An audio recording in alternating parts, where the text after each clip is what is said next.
Alright guys, this is a video I've been waiting to do for quite some time now, and a couple weeks ago I finally got these speakers finished and restored. I got them in pretty beat up shape, and before I did the video on them I wanted to get them restored and all pretty and back to as good as they could be before I do the review on them, and then also put them up for sale. And then I was also waiting to hit my 1,000 subscriber mark, and just the other day I finally hit my 1,000 subscriber mark, just not too long after I finished these, so I figured this would be a perfect fitting time to do this video I've been waiting to do. And this is just here because I'm going to do like a reveal because I'm just cheesy and cheap like that. But there's a lot of people have commented about my video quality and stuff. I do this completely on the side just for fun. This is not like a career or anything for me. I literally just do this for fun in my spare time. I'm very busy. I usually work anywhere, a lot of times in the summer, up to 12 to 16-hour days.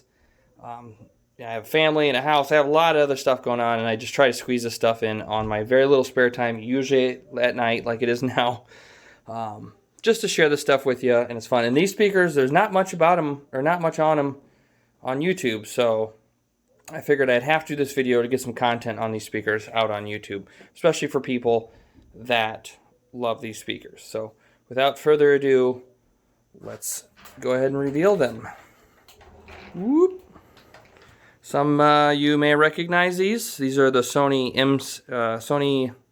SS-M7As, part of a family of high-end audiophile speakers Sony did, I believe, in the early to mid-90s with the M3, the M7, and the M9. The M7 was right in the middle. Was, I think, fairly popular. And I think they were around, I want to say $1,500 back then. I don't know what that translates to today, but I want to say somewhere around early to mid-90s. These were around $1,500 new. And they are, I'd have to say they're pretty well known in audio communities because of their shape. They are this, I don't know what shape it is, but they're a triangle. But then down here, they're also angular. They're very angular shape. And they do this to reduce any, so there's no, I believe, 90-degree angles necessarily inside the cabinet to reduce standing waves inside the cabinet.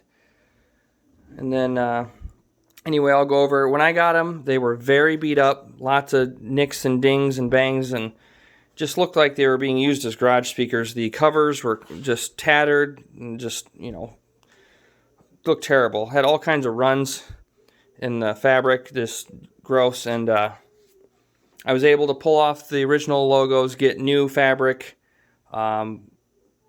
If you want to know how to restretch fabric on plastic frames like these, visit Simply Speakers. They have an adhesive for that and a YouTube video that'll walk you through it. It's not super easy, but it's definitely doable. I can say wood grills are much easier because you just stretch them and staple them. These thin little plastic frames are much more difficult, but if you follow the video, the guy, he's a great guy.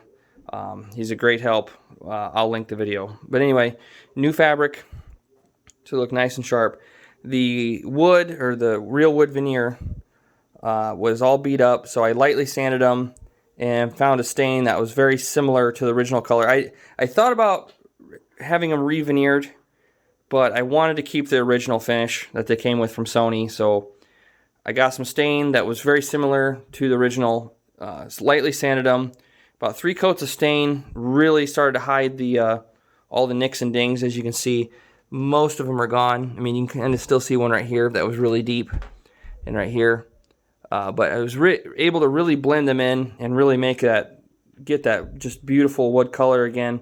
And then after that, I did 3 coats of the wipe-on polyurethane, you know, sanding with, like, I think it was 600 grit in between coats to give them this really nice glossy sheen, and then the poly will also help protect them. I mean, it gives them a gloss finish, where if I think from the factory they're more of a satin finish. But I think the gloss finish just makes them, I mean, it's not a high gloss like a piano finish, but you can see a little bit of reflection in them. and it just gives them it really makes that wood grain just pop beautifully to me. Everything's opinion, but let's spin them around. Let's take a look at the back here.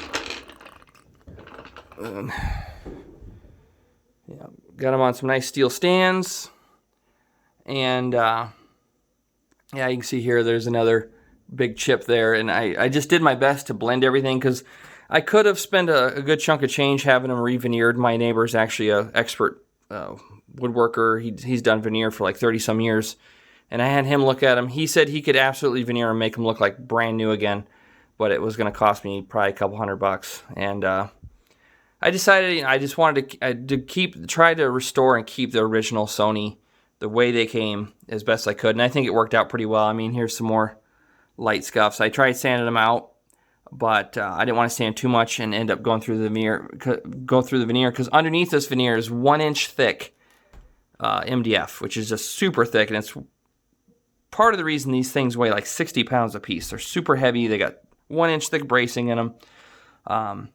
Bi-wire, bi-amp binding plugs. This is, to me, kind of for a speaker of this caliber, I don't understand why they use these plastic cap banana binding posts.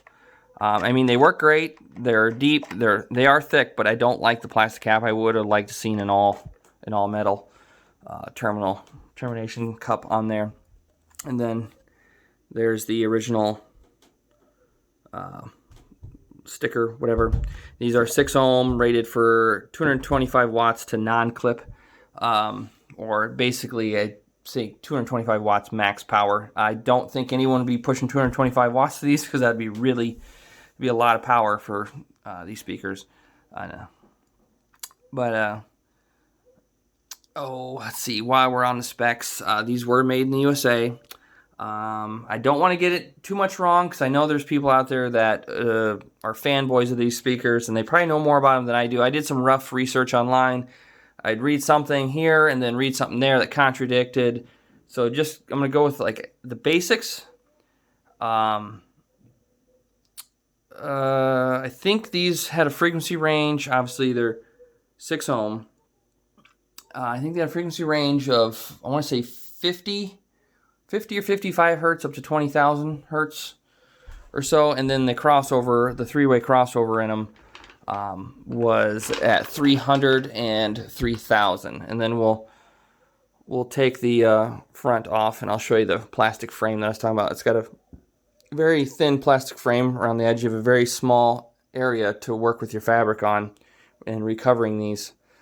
So it was probably the most difficult part of the whole project, was redoing this fabric. But the grills being redone properly is a big part of them, because these are, to me, iconic speakers. I think I was in middle school or so. I had torn a picture or a page out of Sound and Vision of these. I don't remember, back in the 90s. I'd torn a page out of Sound and Vision of these speakers and had it hanging in my locker, where other kids had supercars and girls and stuff in there. I had pictures of speakers. I still have a picture over here that's from a Sound and magazine of a Bob Carver Sunfire Cube. I've always wanted one of those. Someday I'll eventually get one, whatever. But these were another just cool, unique speaker that I'd seen. They might even been in Crutchfield or something back then in Stereophile, but I never thought I'd have a pair here, to listen to. Just one of those things that I'll never have a set of those or nothing. But here they are, and I never thought I'd be restoring a set of them. But anyway, we'll move on down the list. I believe it's a 1 inch soft dome tweeter, 3 or 3.5 inch mid-range driver, and then I think it's a 7 inch woofer. And then this, I believe the crossover point was from this guy to this guy's 300, and then from this guy to the tweeter is 3,000 on the three-way. And I'll be pulling the drivers out so we can look at the inside and the massive high-end crossovers that went into these. I believe they are a Thiel-based crossover network. You have your Thiel, Linkwitz, Bessel, Butterworth. I believe these are a Thiel. These speakers were produced by Sony, but I believe they were actually engineered by an ex-Polk engineer, not by Sony engineers. I believe Sony brought in a retired Polk engineer to do these speakers. I may be wrong. At any point, you know, you're more than welcome, if you know a lot about these speakers or you have good links to these speakers, put them down in the comments, please. I'm just providing some basic information that I came across while doing these. And then the dust cover or dust cap on this woofer was all poked in really bad, and you can see there's still some light scratches on the woofers. I mean, whoever had these, they were passed down the line, and at some point, whoever got them did not realize what they had, and they basically treated these speakers like crappy, just treat them like crap, apparently. And I could not find a new dust cap for this woofer that matched the original one good enough, or at least I just couldn't find one that I liked. And I didn't want to get one that looked different, because on the other speaker, the dust cap is perfectly fine, and I didn't want to have to cut out the dust cap on the other one to make it match this one. So instead, I placed, I think it was a Band-Aid, because Band-Aids don't tend to leave adhesive behind when you pull them off. And I heated it up from a distance with my heat gun just to warm up the soft plastic. And then I stuck it on there, and I kept pulling it out, and it pops out, and then I warm it up a little bit more and pop it out. And then there's still a few little dimples in there, but I got it out as good as I could. I didn't want to keep working at it too much, because at some point, if you go too much, you can actually make it worse. So it does not affect the driver is not damaged. I pulled the driver out, checked it, tested it with my DATS V3. The driver is completely fine. All the drivers in it are all completely fine. The truss has been tested. Everything's fine. Other than some aesthetic,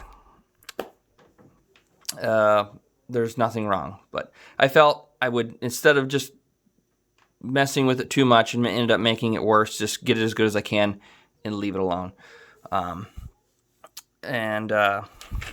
else? There really wasn't a whole lot else. I mean, there was some white crusty corrosion developing on these cast aluminum frames.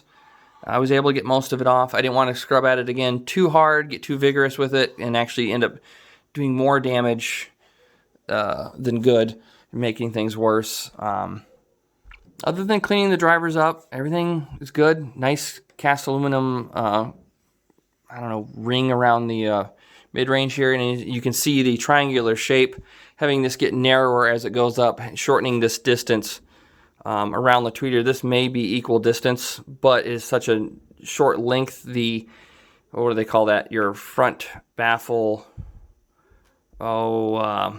diffraction should be to a minimum, because it's quite narrow. All that jazz about the frequency range versus wavelength versus distance. Having this be narrower, this shape, I believe, is what helps these speakers create a much larger soundstage. By having that narrowing, that triangular shape. And it's just the shape, it helps to some degree the soundstage and sound quality and everything. With high-end audiophile stuff, every little thing matters. And they're not just triangle shaped. Let me roll this out of the way. When they're sitting flat, they do slant back. And what they're doing there is they're creating a physical time alignment between the voice coil of the tweeter, the mid-range, and the woofer. So if you were to hold a stick straight up and down, the voice coils, I believe at this angle, all the voice coils of the drivers, because that's where the sound originates, should be at the same axis, I believe. I'm not a speaker professional. I build speakers. I read a lot about speaker building, but I still definitely don't know everything. I do my best and for a part-time side hobby, but they are just such an interesting speaker, and I couldn't believe I came across a pair of them. I got them, restored them. I would keep them, but I'd rather hand them. I've had my enjoyment of restoring them. I've listened to them plenty, and it's time to sell them off. And as much as I like these, I like building my own speakers better. I'll put it that way. But then the cherry on top of this video is I'm going to include the Sony SS-CS5s in these. If you've watched a lot of my videos, I tend to gush over these. They are, for me, they are still king of the street. For their price to performance, I don't think they can be touched still. I know some other stuff gets close, but I still think for me, out of all the speakers I compared to these two, these CS5s, I still think overall they are still the best. So we'll be doing a comparison there, and the idea behind that is we're going to take an old Sony Audiophile speaker, $1,500, versus a modern Sony speaker. You could argue MSRP on them is like $150, but most of the time you'll find them for $120. I found mine for $73. Sony, they do a lot of sales on these CS5s, so most of the time you'll be able to get them for well under $150. But modern Sony, what they're offering now, and these are a three-way, woofer tweeter, super tweeter, although I argue that you'll never hear that super tweeter, versus old Sony Audiophile three-way. And, you know, is this speaker, $1,400 or $1,350 better or whatever? And the Emotiva stuff is still gone right now, so I'll be using my Marantz, of course, so I can do my AB. And I've changed my setup. I'm using a mini DSP now because it's just another thing. I've wanted to get my hands on some DSP, and using the mini DSP out of the USB out of the computer into the mini DSP into the Marantz. And I may be doing a video on the mini DSP later and maybe some other stuff with it. But anyway, back to the speakers. These are super big and heavy, so I'm going to put the camera down and get the drivers out, and then we'll take a look at the drivers and take a look at the inside, and then we'll do a sound demo. Okay, we got all the drivers out. I didn't want to do it on camera just because it takes forever, because you got all these little Allen screws. Take a while to get out. But anyway, here's the 7 or 8 inch woofer. Excuse me, I should know what size this is, but I just slipped my mind. I've been working all day and decided to try and squeeze this video in yet tonight. But yeah, here's the woofer. It looks like a nice polycone woofer with a nice soft rubber surround. Yeah, switch my hand positions here. We'll look at the back. Nice, real nice cast aluminum frame. So there should be very little, very little basket ringing, as they would say, with a cast aluminum frame. Then you can see this white corrosion that's developed all over on it. I don't know what it is, but to me it almost seems like some sort of chemical reaction between like glue fumes and the cast aluminum or something, or the coating on it. And then over here it says made in Denmark.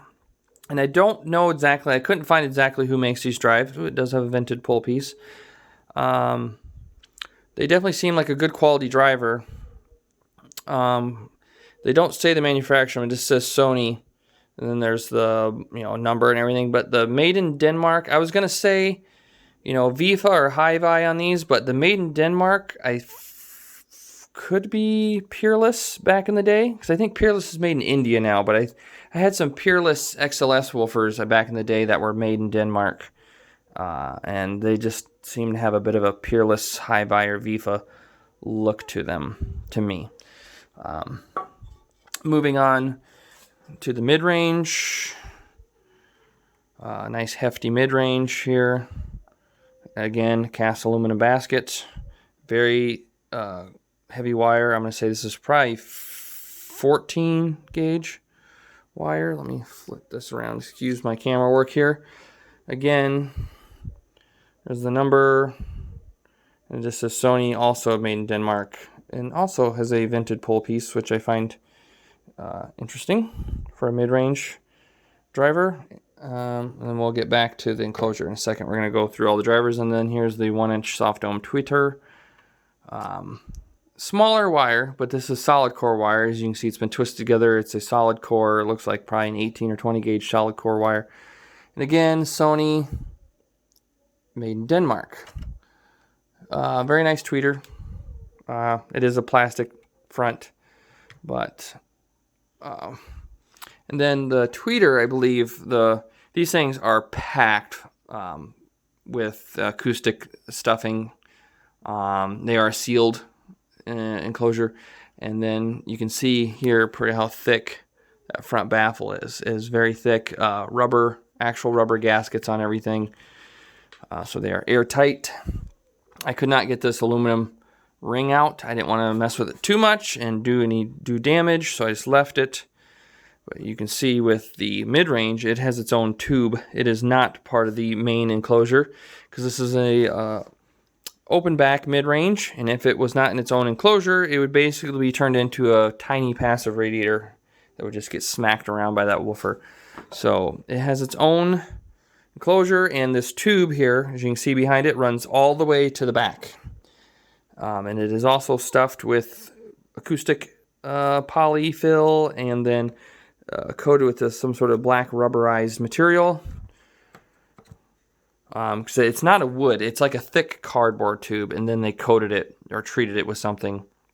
And then the woofer hole down here, or opening, you can see it's been recessed. And then again, this is 3/4. I measured it or mic'd it. This is 3/4, and then if you add the recess, it is 1 inch.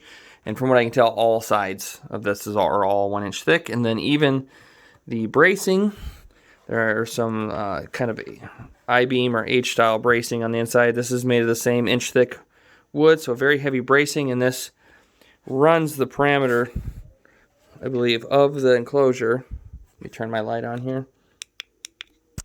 You can see back there, it runs around, focus, runs around the parameter, the bottom, and then I believe there is another one here on the top, right here. So you have a big heavy brace here, and here in the middle. Let's move over here. I'll try and pull some of this stuffing polyfill out of the way. Bear with me. And this is just the first section. I don't know what section is what of the crossovers. And then it goes back and back. And from what I can tell,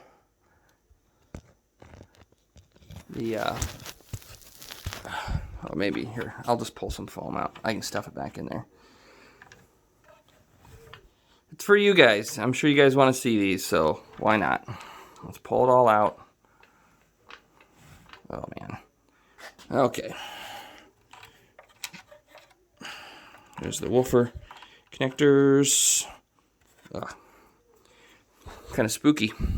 Looks like fake spider webs. Yep. Nice, super nice bracing there.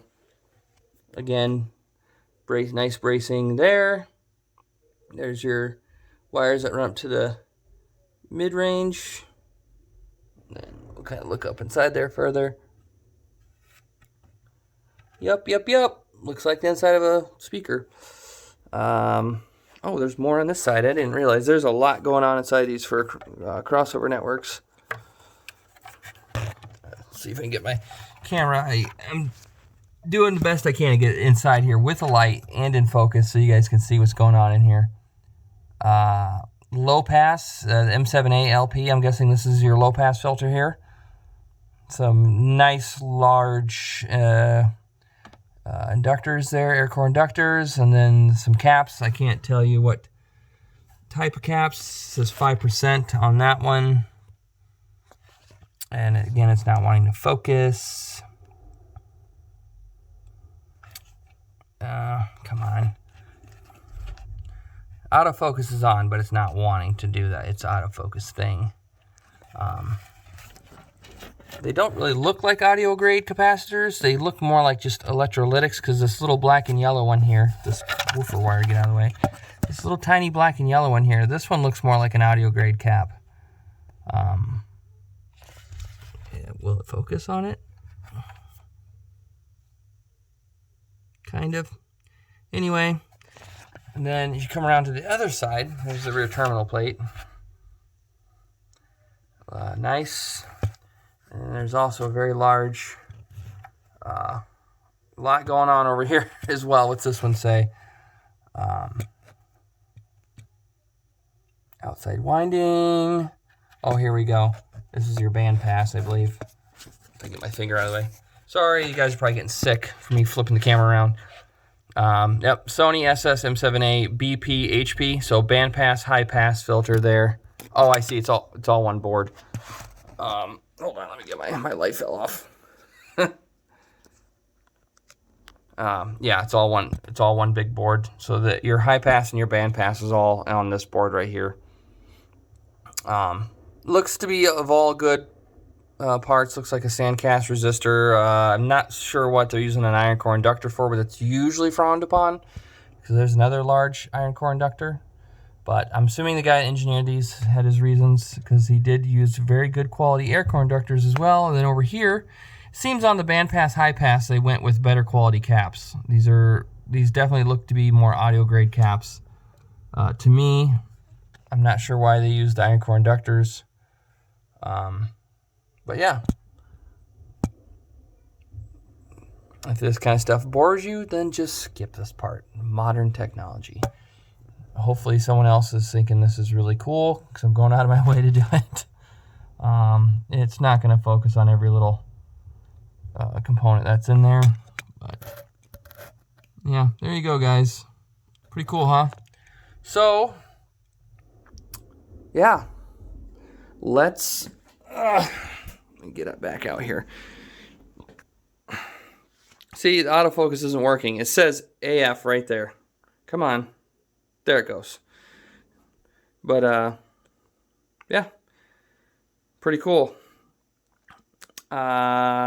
These will be for sale down the road. I'm going to do the video on them and everything, and I've enjoyed them, and as much as I like them, I've decided I'm not going to keep them. I'm going to sell them, and I have plans to just, I like building my own speakers like those right there. I built a long time ago. I've had them for like 15 years. I absolutely love them, and I want to build more of my own speakers. So anyway, let's get them put back together, and I'll get them set up. We'll do a sound demo of just these first. Just a couple songs real quick. The sound demos, don't get all critical on me. I don't care what excuse you bring up. You'll never know what anything truly sounds like through a camera, through YouTube, through encoding, through compression, and then back out your end on a completely different set of speakers. You can't know how a speaker is going to sound through another set of speakers. It's impossible. The sound demos are just for fun. I sit here and listen, and then I will try to convey what I am hearing. And what I'm hearing even won't be what you're hearing, because everybody's hearing is preferential, just like their sight, taste, touch, But I will give you an idea of what I'm hearing from these and the difference between these. So let's do it.